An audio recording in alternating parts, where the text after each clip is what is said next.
Здравствуйте, дорогие друзья! Я приветствую вас на новой лекции канала «Жизнь после жизни есть, я знаю», который посвящен доказательствам жизни после смерти и устройству потустороннего мира, куда каждый из нас попадает по завершении своего земного пути, где и воссоединяется с ранее усопшими родными и любимыми и продолжает бесконечное путешествие по нашей прекрасной и удивительной Вселенной. Дополнительную, интересную и полезную информацию за пределами лекций, ответы на вопросы о жизни после смерти, мини-влоги о моей жизни и даже приятное и позитивное общение в чате вы найдете в нашем телеграм-канале. Ссылка на него в описании видео и на экране. А сейчас начнем. Все очень страшатся оказаться в аду после смерти и интересуются тем, что делать, чтобы попасть в рай вместо этого.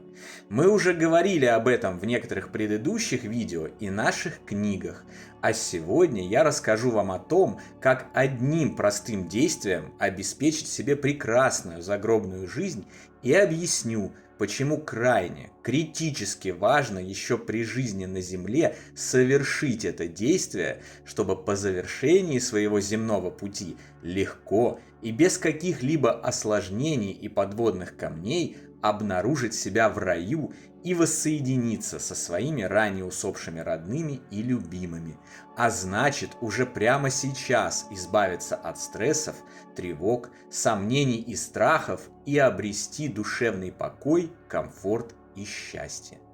Важнейшая из задач, с которой мы приходим в воплощение на Земле, по свидетельствам древних и современных знаний, сотен тысяч реанимированных за последние 100 лет пациентов больниц, отчетом спиритической и инструментальной транскоммуникации, или сокращенно ИТК, а также внетелесных опытов и данным различных истинных экстрасенсов, медиумов и ясновидящих, научиться, безусловно, любить и прощать. Об этом говорят люди, об этом говорят духи, об этом говорят умершие ранее родственники и существа света, которые встречают усопших на том свете. Информации об этом так много, что нет никаких сомнений. Любовь и прощение являются основными целями любого из живущих, критически влияющими на его физическую жизнь и посмертную судьбу.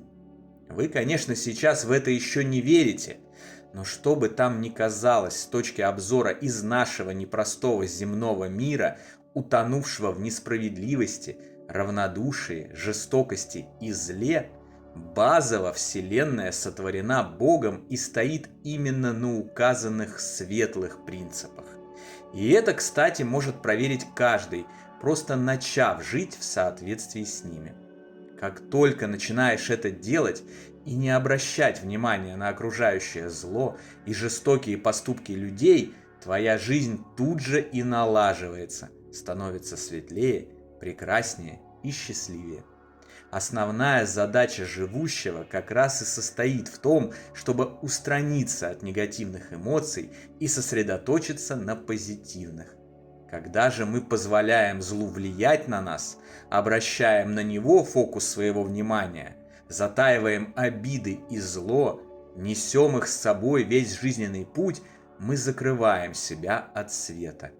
Мы снижаем КПД и эффективность воплощения, а также сужаем спектр доступных нам достижений. Мы отказываемся от различных перспектив, не замечаем предлагаемые высшими силами возможности и счастливые случаи, проходим мимо того, что в народе принято называть волшебством и чудесами. Мы начинаем видеть жизнь в мрачных тонах, загружаем себя мрачными же иллюзиями, что мир – это неприятное место, наполненное плохими людьми. А значит, мы осложняем себе и посмертный путь, поскольку все эти страхи и иллюзии, непроработанные обиды и фиксации обязательно вылезут ровно в тот момент, когда наша личность, оставив плотное тело, и отправится в путешествие, называемое смертью. Это может привести к возникновению неприятных последствий в виде ужасных видений, обнаружения себя посреди адских духовных сфер и встреч с отвратительными и злобными потусторонними сущностями. Все в потустороннем мире определяет мысль. Какова мысль, таков и окружающий мир. Построение прекрасного внутреннего мира, а значит и немедленное возникновение соответствующего ему мира внешнего, как здесь, на Земле, так и в жизни после смерти, особенно в жизни после смерти, очень легко и просто достигается сосредоточением фокуса внимания на любви, добре и свете. Один из главных способов и самых эффективных способов такового сосредоточения – это прощение и просьба о нем. Прощение и просьба о нем позволяют избавить себя и того, с кем мы взаимодействуем в этом процессе, от этих неприятных последствий и помочь друг другу хорошо, красиво и беззаботно как отработать воплощение, так и пройти без лишних подводных камней посмертное путешествие. Недавно я посмотрел замечательный фильм с Томом Хэнксом в главной роли. Он называется «Прекрасный день по соседству». Я и раньше знал, что Том Хэнкс – это очень высокоразвитая душа, пришедшая в плотный мир, чтобы сделать его лучше. Я не могу вспомнить ни одного плохого фильма с этим актером. Каждый его фильм – это концентрированное добро, распространяющееся по миру. В «Прекрасном дне по соседству» герой Тома Хэнкса дает очень простое, но вместе с тем емкое и глубокое определение прощения. Прощение – это наше решение по избавлению другого человека от нашей на него озлобленности. Таким образом, прощение – это абсолютно позитивная энергия, обоюдно и положительно действующая на обе стороны процесса прощения, освобождающая и возвышающая их, дающая возможность исправить ошибки и продолжить путь духовного развития, обеспечив себе прекрасную загробную жизнь до завершения инкарнационного цикла и следующего воплощения, если таковое понадобится. С момента, когда начался мой духовный разворот, я искренне простил и попросил прощения у всех, с кем у меня в жизни происходили те или иные неприятные взаимодействия. Я экспериментально проверил влияние прощения на состояние и жизнь живущего, и могу со стопроцентной уверенностью подтвердить, что это действительно невероятная благодать, избавляющая от нервов, стрессов, внутреннего негатива, страхов и тревог, дающая силы, наполняющая желанием жить, стремлением совершать добрые поступки и верой в хорошее. Когда я говорю о необходимости научиться отпускать обиды и прощать, некоторые разгневанные зрители и читатели спрашивают меня с возмущением: «Вы предлагаете и Гитлера простить? А может быть и серийных маньяков надо прощать?» Конечно же надо, друзья. Прощать надо всех, потому что, несмотря на их злые дела, это ваше доброе дело, исполненное света, освобождающее как дающего прощения, так и принимающего его. Помните, Иисус простил Иуду, предавшего его и обрекшего на смерть, и апостола Петра, трижды отрекшегося от него. Тем самым он показал нам великий пример. Нам ли с нашими мелкими, порой вовсе несущественными обидами и конфликтами говорить о том, что у нас нет сил на прощение? Прощение влияет на будущее каждой души, ее судьбу и будущие заслуги. Вы удивитесь, но даже душа известного усатого немецкого деятеля, получившая помощь в виде прощения, может исправиться и в будущем достичь невероятных высот любви, добра и света.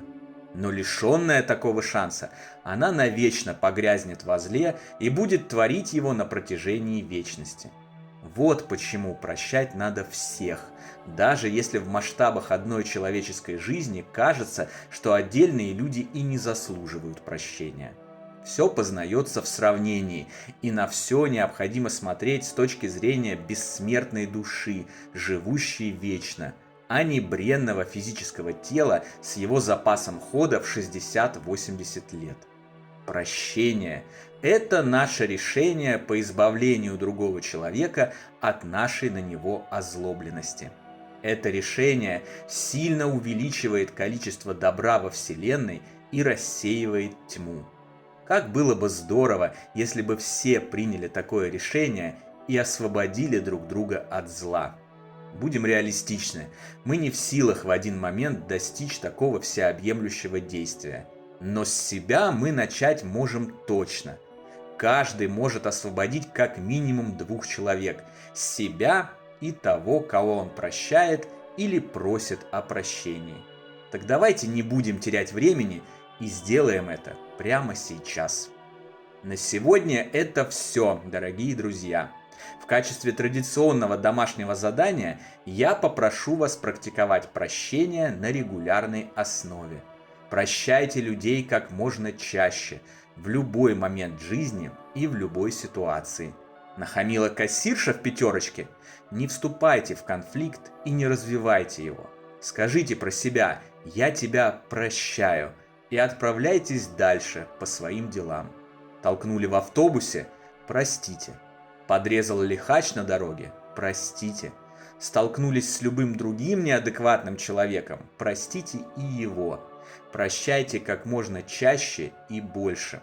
Сделайте прощение своим кредо.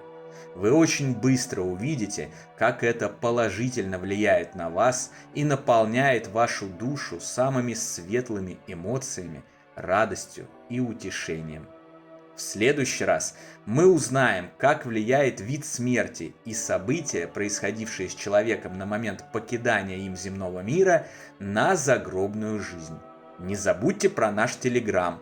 Там интересные публикации и приятное общение с единомышленниками продолжаются постоянно, круглосуточно, без обеда и выходных.